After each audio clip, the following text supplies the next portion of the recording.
Est-il possible de toujours dire la vérité?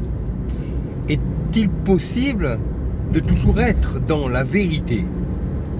Est-il possible de ne pas mentir du tout? Qu'est-ce que mentir? Quand mentons-nous? Quand jouons-nous le jeu? Jouer le jeu, est-ce mentir?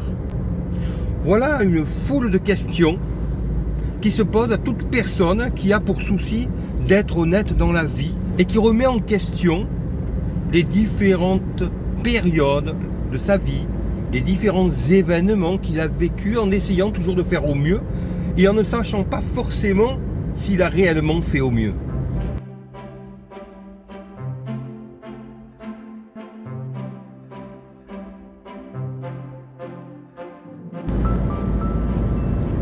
Lorsque l'on vit un événement, on essaie généralement d'être honnête.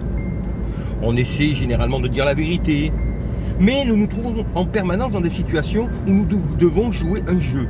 Par exemple, le professeur doit jouer le rôle du professeur, de l'autorité, alors qu'il ne l'est pas. Ment-il à ce moment-là? Le fait de jouer un rôle qui n'est pas réellement ce que nous sommes, est-ce mentir?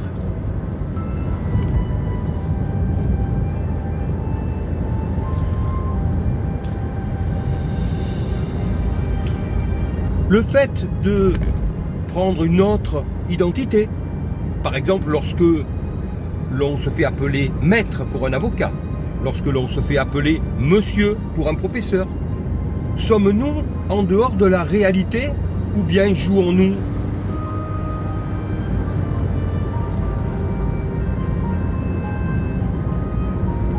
Un rôle qui est un mensonge. Lorsque nous sommes commercial, lorsque nous sommes un vendeur et que nous vantons un produit que nous devons vendre afin de mieux le vendre, mentons-nous? Il est compliqué de définir les limites de l'honnêteté, même s'il y a une foule de limites, chacun ayant ses propres limites, bien sûr. Mais si chacun a ses propres limites, cela veut dire qu'il n'y a pas de limites réellement définies. Et c'est là que les choses sont quand même très compliquées. Il en est de même pour des notions telles que dire la vérité. Le médecin qui a l'un de ses malades atteint d'un cancer dont il ne guérira pas se pose forcément la question de savoir ce qui est le mieux pour son patient. Est-il préférable de lui dire la vérité qu'il est condamné et qu'il va mourir, ce qui de toute façon est toujours le cas puisque nous sommes tous condamnés à mourir, ou bien s'il doit lui laisser de faux espoirs? Dans ce cas-là, mentir sera quelque chose de nécessaire, voire de positif. Être honnête, est-ce faire le bien? Est-ce faire le mal en disant parfois la vérité? Cela est très compliqué. De la même manière, lorsque l'on a des enfants qui ne peuvent forcément pas tout comprendre, devons-nous tout leur dire, quitte à les traumatiser? Devons-nous leur raconter des choses qui ne sont pas de leur âge, qui n'ont pas à savoir, car les choses du monde adulte n'ont pas forcément à être sues? Prenons l'exemple du Père Noël par exemple. Eh bien, le mythe du Père Noël est un beau mythe qui permet de faire rêver les enfants d'un côté et qui permet également de leur inculquer des notions positives pour leur vie future. Eh bien, nous leur mentons. Nous faisons le bien et pourtant nous faisons ce bien en leur mentant. Ils peuvent par la suite nous reprocher d'avoir été traumatisés, d'apprendre la vérité et d'apprendre que nous leur avons menti. Et il en est de même pour n'importe quoi, pour toute notion qui n'aura pas pu être abordée pendant leur enfance pour ne pas les traumatiser pendant leur enfance, sachant que par la suite ils pourront éventuellement nous reprocher de leur avoir menti et éventuellement nous reprocher d'être traumatisés, d'avoir appris les réalités sur la vie, sur leurs parents, sur le monde adulte, sur le monde du travail. Quand devons-nous mentir? Quand devons-nous dire la vérité? Quand devons-nous choisir de traumatiser et comment? Est-il plus traumatisant pour un enfant d'entendre une vérité inacceptable? Ou est-il plus traumatisant pour cet enfant d'apprendre que ses parents lui ont menti plus tard? Est-il plus traumatisant, par exemple, pour un enfant d'apprendre que sa mère est morte? Ou est-il plus traumatisant d'apprendre qu'elle est partie et qu'elle reviendra plus tard, beaucoup plus tard? Est-il plus traumatisant de laisser espérer à un enfant quelque chose qui n'arrivera jamais? Est-il plus traumatisant de laisser cet enfant découvrir plus tard que ses parents lui ont menti? Voilà une foule de questions auxquelles il est extrêmement difficile de répondre. Alors je dirais que dans tous les cas, ce ne sont pas les réponses qui comptent, car chacun trouve les réponses qui lui conviennent le mieux. Ce qui compte, c'est surtout de se poser les questions. C'est de voir que les questions sont là, qu'elles existent. Lorsque l'on s'est posé les questions, lorsque l'on a fait de son mieux, on sait très bien que l'on peut avoir mal fait malgré tout. On sait très bien que les personnes avec qui on a fait au mieux peuvent par la suite, malgré tout, quand même nous le reprocher. Mais nous aurons fait de notre mieux et c'est ce qui compte. Car lorsque l'on a fait de son mieux, on a la conscience tranquille. Il en ressort que ce qui fait la différence, c'est l'intelligence des personnes que nous côtoyons. Lorsque nous avons face à nous une personne intelligente, bien entendu, elle comprendra toutes les dualités, toutes les ambivalences contenues dans ces questions qui se posent à chacun d'entre nous. Et elle comprendra donc que chacun d'entre nous, nous faisons constamment de notre mieux en ne sachant pas si de toute façon ce que nous aurons fait aura été bien perçu.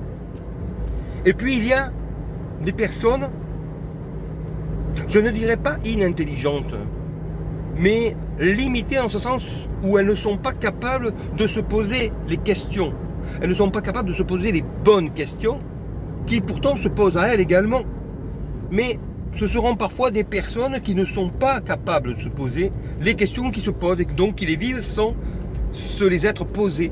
Et ces personnes-là, bien entendu, vivant sans se poser ces questions, ne comprennent pas nos réactions, n'ayant pas conscience des questions qui se posent, qui ont été à l'origine des réactions que nous avons eues. Ce qui compte donc, ce qui fait la différence, c'est donc l'intelligence des personnes avec qui nous avons affaire, qu'il s'agisse des personnes de notre famille, qu'il s'agisse des parents, des enfants, des frères, des sœurs, peu importe, et qu'il s'agisse également des personnes que nous avons côtoyées, avec qui nous avons dû de toute façon toujours faire face à ces différents questionnements sur le plan personnel, amical, professionnel, et qui seront soit des personnes intelligentes qui comprendront, ou bien qui seront des personnes qui ne se posent pas les questions et qui donc n'ont pas les arcanes leur permettant de comprendre l'origine et les motivations des réactions que nous aurons pu parfois avoir. Une personne intelligente comprendra d'elle-même, demandera parfois des éclaircissements, ce qui est tout à fait légitime, les obtiendra, pourra comprendre, accepter, ne pas accepter, mais aura une démarche consistant à essayer de comprendre. La personne plus limitée aura tendance à prendre les choses telles qu'elles leur paraissent être, telles qu'elles ont l'illusion qu'elles sont, sans se poser de questions, ce qui est le nœud de leur problème, et donc sans avoir la possibilité de comprendre réellement les motivations des choses, et donc se condamnant par là même à rester perpétuellement dans une illusion, dans des illusions, jusqu'à ce qu'un jour, elles aient peut-être non pas la compréhension, mais l'intuition d'une erreur. L'intuition de cette peut-être fourvoyée dans quelque chose qui n'était pas une vérité, une réalité, mais quelque chose qui devait être, pour quelque raison que ce soit, et qui leur a échappé. Et c'est ce doute-là qui est terrible pour ces personnes-là, parce que dans ce cas-là, eh bien, elles condamnent parfois des personnes qu'elles ne comprennent pas, qu'elles n'ont pas compris, et à qui elles n'ont jamais demandé d'explication, et donc avec lesquelles elles restent sur des non-dits, sur des événements, sur des faits, qui n'auront parfois jamais été expliqués, sachant qu'il arrive parfois un moment où il est trop tard pour expliquer certaines choses, lorsque les années passent, et c'est cela qui est extrêmement terrible, pour des personnes qui ne se seront pas donné la peine de comprendre l'autre qui au bout du compte n'est qu'un humain, tout comme nous le sommes, et qui tente le plus souvent, toujours, de faire de son mieux.